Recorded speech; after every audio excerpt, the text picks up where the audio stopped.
All right, guys. Welcome to the free webinar by Lucci.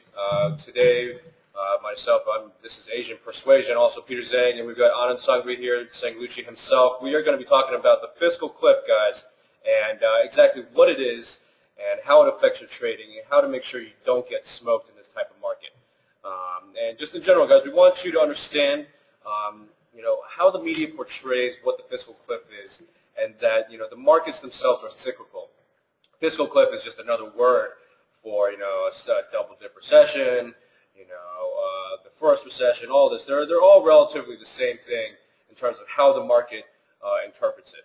And without further ado, we're going to go ahead and jump right into it. All right, guys. So basically, I mean, as Peter just said, how the markets, how the financial websites, and how the media portrays a problem that we're having. So I want to take it back in the history here and go back to the debt ceiling. You guys remember the debt ceiling? It was should we raise the debt ceiling? Do we have enough money to service debts?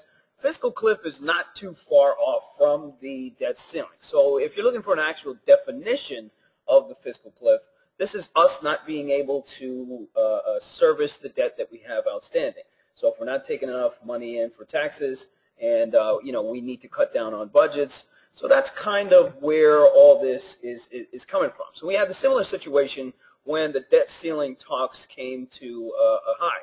And, obviously during this time, there was a lot of Eurozone crisis that was going on as well. And then everybody was waiting for that QE to come in. And then I don't know if you guys remember, but this day right here, and you can't see it in particular, and again, these are one of those days that just get washed up in these 2-year charts that nobody ever really talks about again. This day, the Dow dropped a shit ton, okay? And then at the last hour of trading, on this day right here, this was October 4th, and if we can actually get the intraday chart for this day, you'll actually see what I'm talking about. So they announced that EFSF package. So they basically, they did the bailout in Europe, and the Dow ripped 400 points that day from the bottom. 400 points, guys. I think it was like 350 to 400 points, and that was in an hour. That was in an hour. That was in 1 hour. And then the next couple days, the next couple weeks, we staged one of the largest Dow comebacks and Dow rallies in the history of the stock market. All right. So oftentimes these are really amped up in the media. It's like, is a deal going to get done? What are traders waiting for? And that brings us to our second point, which is the market is a discounting mechanism, guys. It discounts in advance the effects of certain, changes in regulations or, debt deals, things like this fiscal cliff right now. And if you go on any major newswire, right now, you're going to see this little countdown here. And notice every time you turn on CNBC, what do you see? What do you see? Even when you go to commercial, what do you see? You see the stupid little countdown to fiscal cliff, right? And this is all set in here for a purpose, all right? For the news algos to put us into this kind of chop environment and kind of screw traders who are looking for the breakouts and the breakdowns. In general, guys, what we're talking about in terms of a discounting method is that the futures and the stock market in general, they represent the perception of how traders go into the day or into the month or into the year. Now, for instance, guys, when the debt ceiling hits, when the talks hit, you have a lot of portfolio selling on that news, and you have a lot of portfolio buying after that. And the problem is, a lot of traders don't understand, how to interpret all the news that comes out and how the stock market reacts. Now, again, portfolio buyers and sellers are the ones that move the markets. They know more information than we do. A perfect example of this is when QE3 was announced. Right. We'll go back to that chart actually, and we'll look at it. Goldman Sachs is a perfect example. The day before the QE3 was announced, Goldman Sachs was rallying all by itself, right. And we were watching the entire day that this thing had tons of portfolio buyers in it, and that just gives you kind of the thought that there's a lot of manipulation that goes on in the markets. As much chop as there is and indecision as there is, these portfolio buyers know exactly when lobbyists and when politicians are going to be pulling triggers on a lot of their decisions here. And right here is the right. So here's your Goldman Sachs chart. So they were buying Goldman Sachs ahead of this QE announcement. Remember, the QE announcement came out on September 6th. Now, on that day of September 6th, it came out before the market opened. All your stocks, all your banks, everything got higher and then shot to the moon as soon as that news hit the street. This Goldman Sachs rallied 3-4 points a day before, and it's not really ironic that it was Goldman Sachs that was doing the rallying too. I mean, Goldman Sachs is the most infamous for getting things ahead of time, and maybe you can make that correlation or not, but the fact remains is that this bank moved prior to the announcement being set, and you can make that correlation in today's time by looking at Bank of America. So notice this stock rallied before news came out about Republicans crossing over to the Democrat side and agreeing on some of the concessions that the Democrats were going for about tax increases on the wealthy and some budgetary cuts as well. So to go back now to news algorithms. So what we want to do is kind of explain what a news algorithm is, how it works, and then show you what it looks like on the tape. Now, unfortunately, with some of these charts, the news algos or the spike ups and spike downs, they happen very quickly. So for most of you traders who trade, let's say long term or don't look at stuff intraday, this kind of stuff just kind of blows right past you.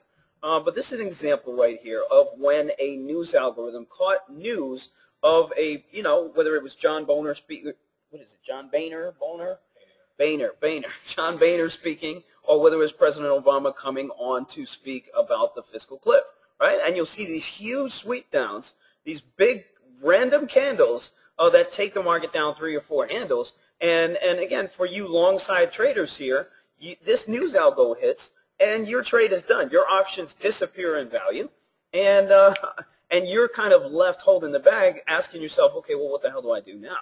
So I believe it was a couple days ago, December 5th, we broke down technically, and people were kind of just throwing in the towel. You had Boehner, on the news saying, Obama's dropping the ball, and Obama's saying Boehner is not giving him a package that he wants. So everybody's all of a sudden kind of selling. And then news hit that Republicans were coming over to the other side, and then everything reversed course. So this is how quickly news algos are able to take control of price action. And in reality, what they are is, this is a computer. These are programs that look for keywords in news reports, on the fiscal cliff and all that kind of stuff. And they trigger either buying or selling activity on large funds, and they trigger these kind of moves in the market. So when you're in a period of time where the future is kind of uncertain and you have this big kind of thing looming over the markets, it's important to now talk about the different styles that you need to go to when you're actually trading. So instead of swing trading and holding on to positions for a longer time, since the markets can switch on you, you got to go back towards more scalp type tradings. And if you look at any chart on this particular day, you're going to see a big drop, and then you're going to see just a big rip back. So if you take a look at Visa, again, news algo down, news algo up. Apple was actually weak against the news algo, and you could have traded against that short. But most charts that you pull up on this day, you'll see a huge sweep down, and then just a move right back up. And guys, the reason why we bring up news algos is for you to understand how the markets interpret this. Now, in general, all the big funds, predatory algorithms or non-predatory algorithms, they have more information, they are faster than you, they have more money than you. The reason why you lose 95% of the time is because 95% of the time these funds are taking money from you. And it's very important to understand how the market is interpreting the news that comes out and how the rips are affecting you. For instance, if there's a lot of bad news coming out, and day after day after day, you got news algos ripping lower and lower and lower and lower, obviously the general sentiment is that these funds are either dumping there, or they're trying to stop people out of their trades, or really spook people. Now, after a while, what will happen is that you'll run into consolidation areas, and these consolidation areas kind of give you a glimpse of, like some sort of an attempt to find an equilibrium in price. So what happens is that, as more bad news comes out, the dips in the market may start becoming shallower, more and more shallower. Less of these rips are coming in, and possibly that there's a new trend about to establish. Again, guys, if you look at the great macro picture of the economy, there's only a downtrend, uptrend, and chop. Now, in chop is where you want to make sure that you don't lose money at these times. Right. And it's really important that even though we're looking at the S&P or the Qs or the Dow, you have to look at what's under the hood. And what's under the hood is really important. And that goes to how you set up your watch list. Obviously, if you're looking at a bunch of bio stocks, this isn't going to be the best thing for you. But the way that we trade over here at St. Lucci is we keep a very small basket of stocks, and we try to spread it across certain sectors. We want to see the big names. We want to see the heaviest weighted names. We want to see the J.P. Morgan, the Goldman Sachs, the Apple, and we want to see how are these stocks reacting, because we know that big funds are in these names, if they're in equities at all. This also includes gold and silver and also some treasuries. We always want to check how the market responds to all the news. Right. So just to expand on what he's saying and to give you some actually real-time examples, so to speak, or what we're going through right now, right here is when the fiscal cliff worries started. And as you can see, there was a lot of panic selling. This is also when Apple went all the way down to $500. There's a lot of panic selling all over the street. I mean, if you take a look at any chart, you'll see the same kind of thing. You'll see this huge dropout. I'm just showing Amazon. We'll look at Baidu. We'll look at some of the banks. Bank of America dropped out, but this one was pretty strong. Now, just to go further on that, this was your rally back. So now everybody is saying, okay, fiscal cliff is probably going to be solved. Boehner was like, all right, no matter what, we're going to come down to a decision on this, and it's not going to be that big of a deal. And then everybody is already anticipating that the fiscal cliff is going to be solved. Now, unless news hits that the fiscal cliff is in total shambles and they haven't gotten anywhere, and it's 5 days left, we're going to hit this freaking deadline, then you might see this panic again. You might see this panic again. But remember, the market is a discounting mechanism. So if people are already pricing it in, maybe they go ahead and announce this fiscal cliff is solved, and we still sell off on the news. Maybe we have maybe we have a Dow 100-point down day or a Dow 200-point down day before we push back higher. All right. So it's all about sentiment, and as Peter was saying about your watch list, and what you want to do, and what we're able to do, is just kind of scroll through your large cap sectors, see what's strong in relation to the market, see what's weak in relation to the market, and that's going to give you a better indication than watching the actual markets itself on what is the underlying sentiment. And right now, you could say that the underlying sentiment is bullish simply by looking at some of these bank breakouts. I mean, how can we really be weak if this Bank of America just rallied, to 10.5 here and looks like it's going to 11? You have Citigroup here that came all the way back to 37. The only stuff that you're really seeing that's weak is, stocks like this Apple. So the tech sector is kind of weak, but even when you look at the tech sector, you're still seeing, a lot of these high flyers that are still doing very well, and the tape still looks very good. I mean, look at this Amazon climb back. So you can scroll through, try to keep a broad range on your watch list when you're actually looking at, you're trying to figure out what the underlying sentiment is on the market. And the sentiment's really important, guys, because again, you don't want to get continually spooked by, what you see on Market Watch or on CNBC or whatever it is. You don't want to make your decisions from what the sheep are doing. You want to be able to interpret what the sentiment is in your actual underlying securities that represent the big pieces of your indices. And the reason why we talk about sentiment is because we're big options players here. Again, St. Lucci, we are very, very, very heavy in playing options for these big names. And the reason why we talk about sentiment is that a lot of guys who trade options out there, a lot of guys who want to go real advanced, are going to talk about your gammas, your volatility, and all this kind of stuff. And yeah, we get that. I'm a quant myself. And Lucci here comes from just a straight trader background. Hustler. And it's really funny because there's a meeting point here between, let's just say, Wall Street and the street itself. And it's really important to think about, volatility is a way to price in the fear of people in regular finance terms. But in this case, it's really important for you to understand the sentiment, the pricing of your options. And in general, guys, like in Apple today, you could see all of the options around Apple were extremely beefed up. Whether it's on the calls or puts, this thing is about to enter extreme volatile times. And so all the options in general are going to be beefed up. In general, all these market makers can assess, are much smarter than you and understand much better where the portfolios are buying or selling, so they're going to lean a certain way. You have to think about how much your puts are versus your calls in general, what the open interest is, all this kind of stuff. You got to think about these things in terms of, before you jump into trades. Right. And again, that's how we love to trade. We want to trade sentiment. We want to trade what's properly priced, what's improperly priced, and matching these things together. All right. So after all that, now you guys kind of understand what the hell is the fiscal cliff and how, sentiment and how to sit there and look at the news reports.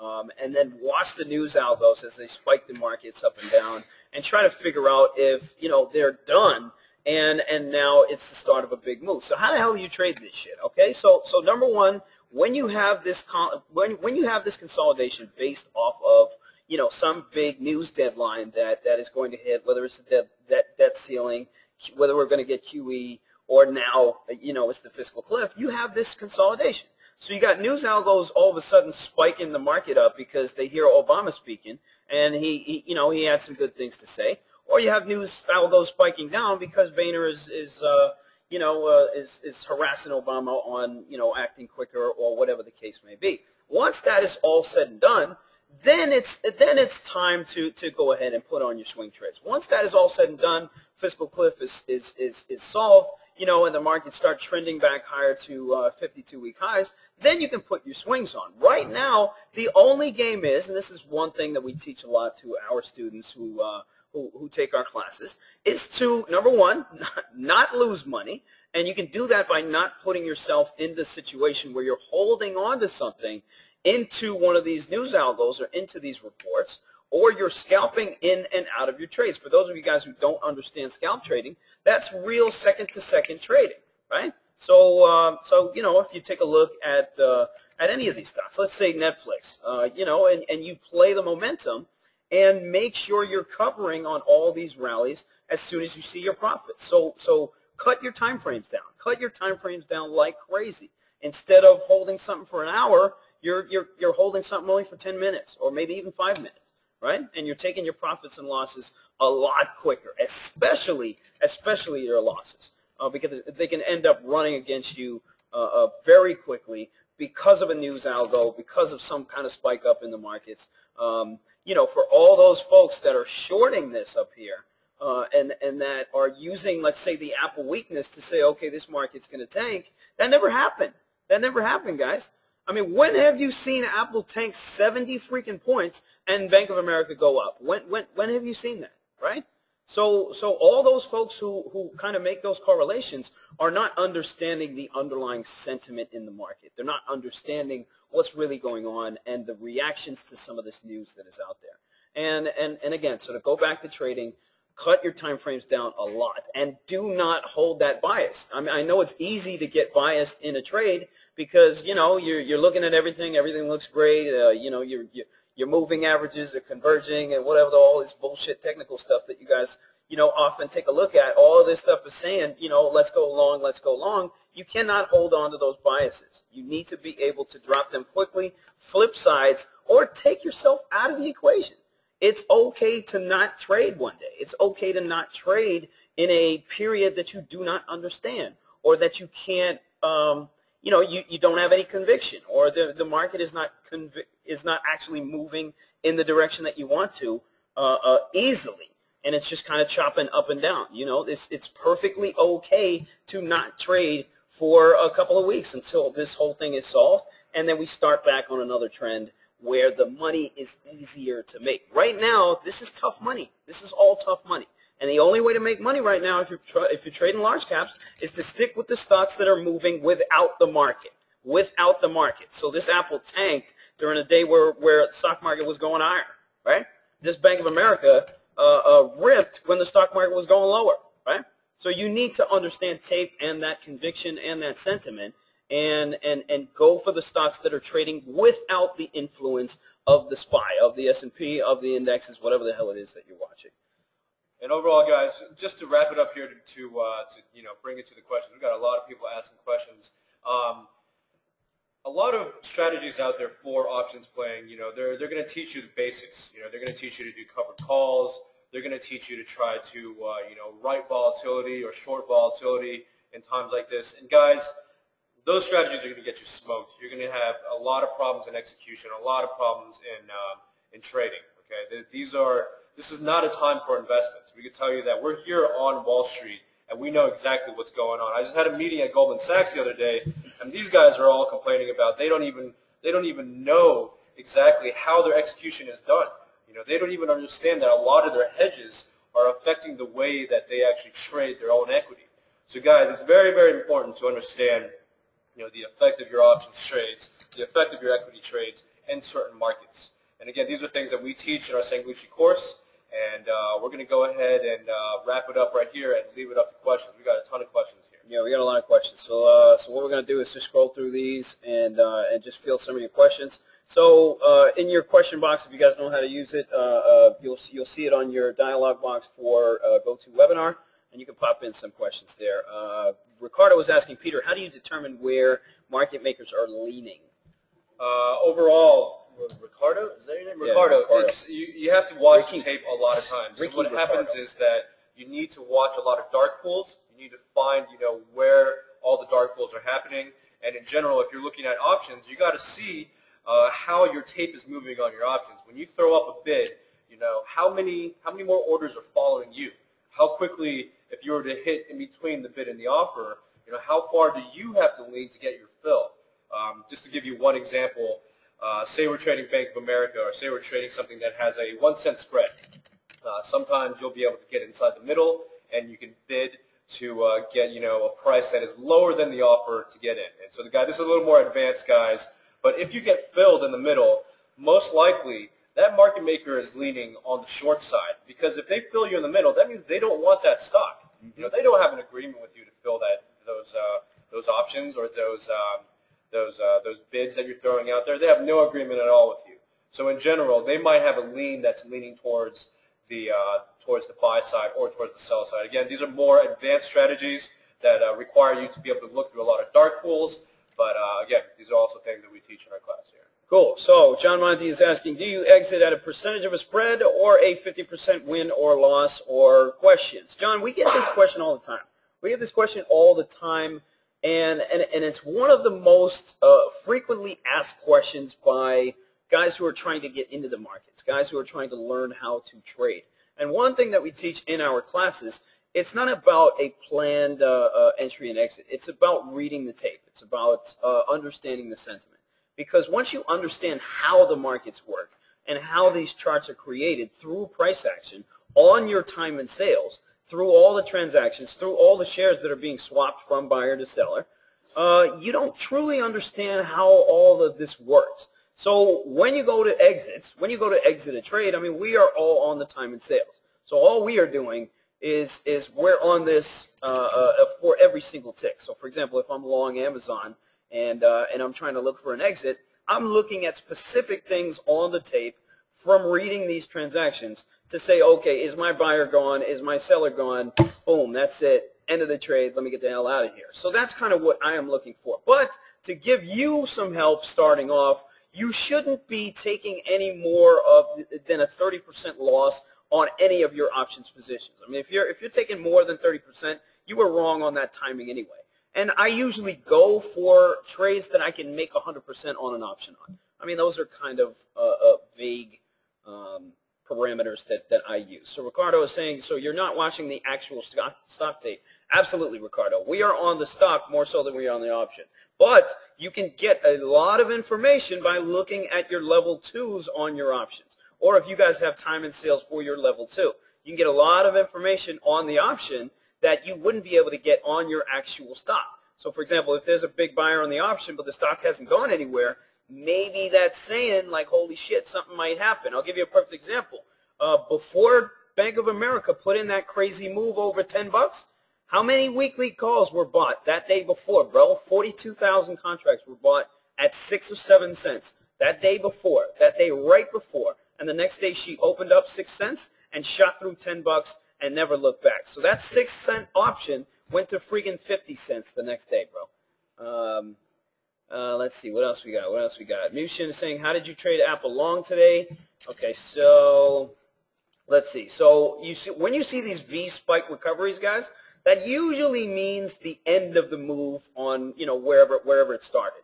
So, for example, this Apple took a huge dive at the end of the day yesterday, closed at like 538 on a random 12-point down move in like the last 20 minutes of the day, and then today, what the hell happened? Yeah, today gapped down another 7 points and then just took off to the downside.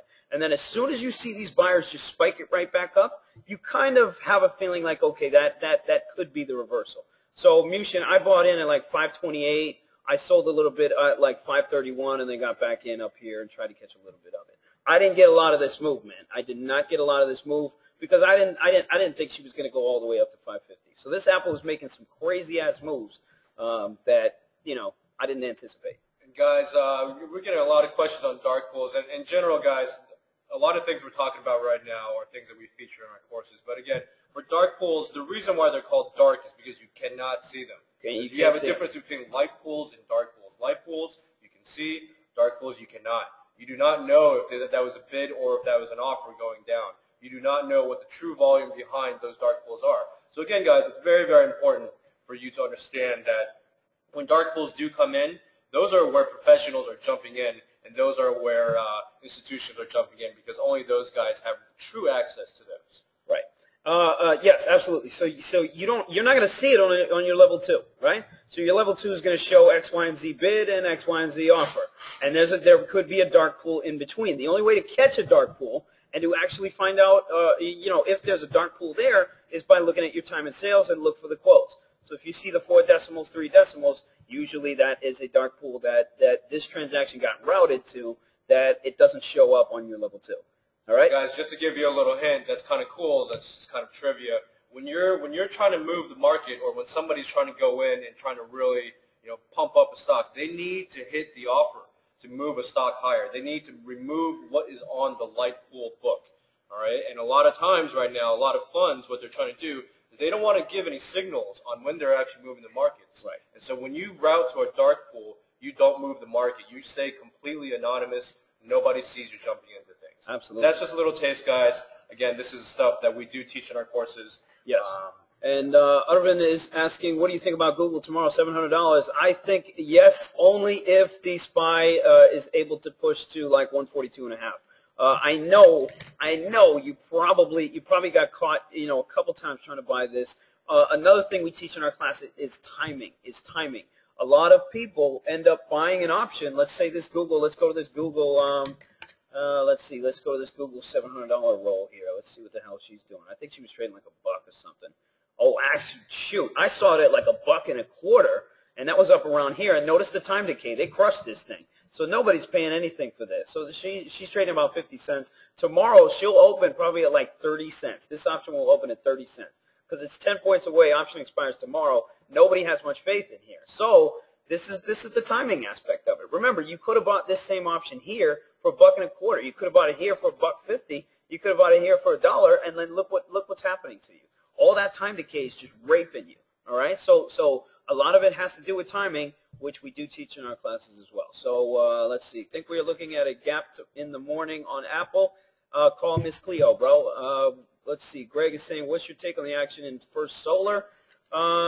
Dude, I usually don't look at the solars, but honestly, she's been acting super bullish, and nobody is really talking about this. So this is kind of like in the dark move that is happening under everybody's noses that nobody's talking about. Like, yeah, I do think she definitely has a much more to go. As for Baidu, dude, something's wrong with that thing. Something is wrong with this thing. So, the street likes it for whatever reason. They're saying valuations down here are good. Not that I give a shit about valuations, but, everybody's saying, take it long down here. You're getting it at a discount, but something's wrong with this thing, and I don't know what it is. So I'd be careful. If you're gonna look for a bounce, which is what I think you're going after, be careful, man. Be careful. Guys, again, we want to be able to just tell you in general how these markets are going to screw you, and how that the market price is much more important than what your underlying fundamental price is. What you have to understand is what moves markets is supply and demand. portfolio buyers, portfolio sellers. We teach tape reading. Tape reading is where you try to spot these guys come in. And guys, again, we really want to thank Marketfy and Benzinga for putting on this for us. Feel free to shoot a call over to 877-440-9464. We'll type that in. If you guys have any direct questions, if you want to talk to us, if you want to talk to any of the Benzinga guys, feel free to call them. Feel free to email us, Lucci@sanglucci.com. LUCCI@SANGLUCCI.com. Right. And we are going to be hosting a lot more of these, and we want to keep you guys up to date here. So before we actually wrap this up, there's one more question here, David Cole. How many option strategies do I need to know cold before I start your course? And that's a great question, bro, and I'm going to say absolutely none, absolutely zero. And actually, the less you know, the better. Yeah, the less you know, the better, guys. Because, again, I came from a quant background. I learned 4 years of straight doo-doo. Okay? I'm talking about I learned the Black-Scholes, binomial, pricing inwards, backwards, forwards, whatever the hell it is. And it does not teach you how to execute a trade. It does not teach you how to game the markets in terms of the spreads. It does not teach you how to really find the alpha in the markets here. And, again, that's what we teach in our course. We've been able to put together something that bridges, Wall Street and the street itself in terms of really trading and really making money here. So again, guys, thanks for coming in. Thanks for coming, guys. Really appreciate it. Feel free to shoot us emails. We're here for you. All right. Ciao.